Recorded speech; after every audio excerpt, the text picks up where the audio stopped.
Shalom, bien-aimés dans le Seigneur, merci de prendre ce rendez-vous et je suis très reconnaissant de vous savoir disponible également pour qu'on médite ensemble.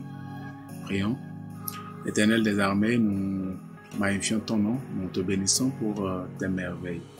Ton amour est si grand envers chacun de nous et aujourd'hui encore tu nous permets de nous rapprocher de toi à travers ta parole. Merci de te communiquer à chacun de nous. Au nom de Jésus, nous avons prié. Amen. Notre méditation se trouve dans le livre de Nombres, chapitre 14, verset 30.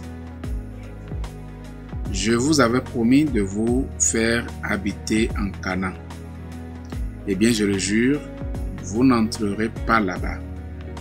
Caleb, fils de Yéphuné, et Josué, fils de Nun, seront les seuls à y entrer.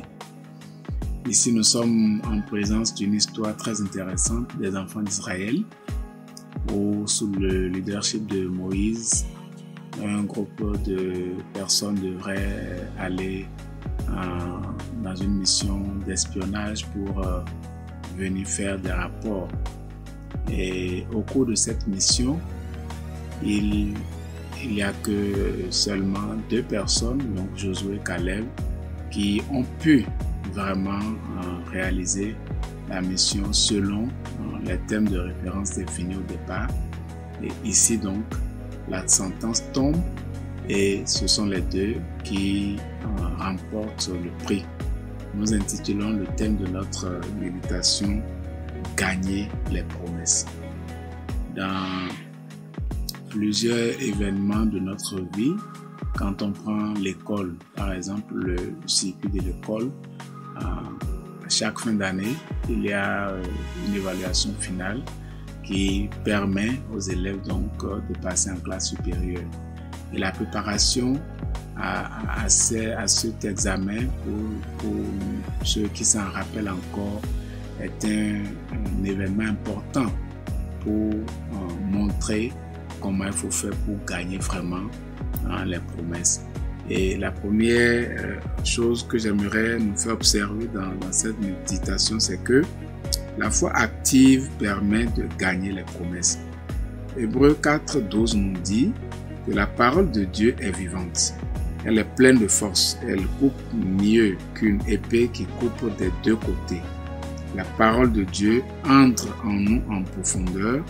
Elle va jusqu'au fond de notre cœur, jusqu'aux articulations et jusqu'à la moelle. Elle juge les intentions et les pensées du cœur. Une foi active vient de la parole de Dieu. Cette parole de Dieu qui inspire une vie de prière efficace sans laquelle notre foi ne serait active.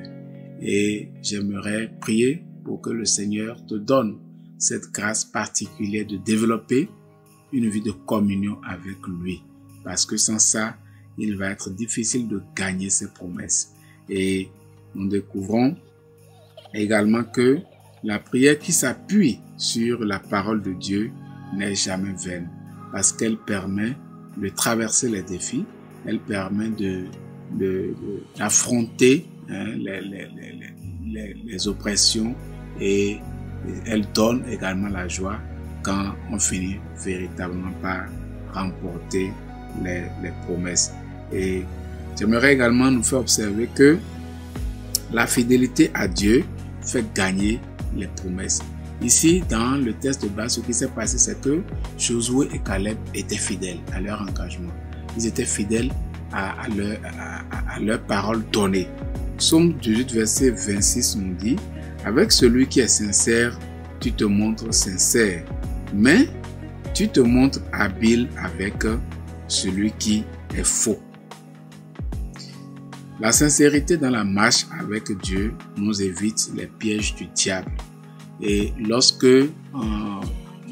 nous sommes responsables, quand nous donnons notre parole, nous devons savoir la tenir parce que c'est le seul gage pour nous de pouvoir marcher dans la fidélité. Et c'est la même chose avec la vie chrétienne. En prenant l'engagement de suivre le Seigneur, en tournant dos au péché, en renonçant au plaisir du monde, c'est un engagement et le chrétien doit pouvoir l'honorer en vivant dans la persévérance fidèle à Dieu. Et une troisième leçon que nous pouvons également voir dans cette méditation, c'est que le travail bien fait accède au gain des promesses. Nous lisons dans Deutéronome 28, verset 8. L'Éternel ordonnera à la bénédiction d'être avec toi dans tes greniers et dans toutes tes entreprises. Il te bénira dans le pays que l'Éternel, ton Dieu, te donnera. Et je prie le Seigneur que cette prière se réalise dans ta vie au nom de Jésus.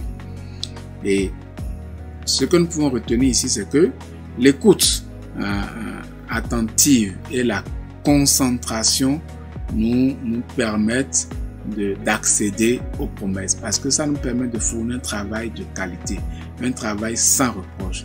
Et la vie chrétienne est comme un travail qui nous demande chaque jour de revoir les thèmes de contrat, de voir si nous sommes dans la ligne droite. Aujourd'hui, j'aimerais t'inviter à évaluer ta vie, ta relation avec le Seigneur, ton engagement, ton parcours avec le Seigneur. Où en es-tu avec lui? À quel niveau tu es? Qu'est-ce que tu voudrais réparer maintenant pour être sûr de pouvoir gagner ces promesses pour toi? Réfléchis et parle au Seigneur. Prions.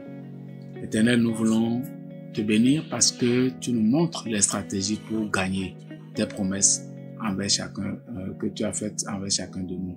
Nous prions que tu ouvres nos yeux, notre intelligence, afin que nous puissions réparer les torts que nous nous sommes causés en allant contre ta volonté. Donne-nous, Seigneur, de suivre tes prescriptions afin de réellement gagner les promesses que tu as faites pour nous sur la terre et même après notre vie sur terre. Merci de nous exaucer. Au nom de Jésus, nous avons prié. Amen.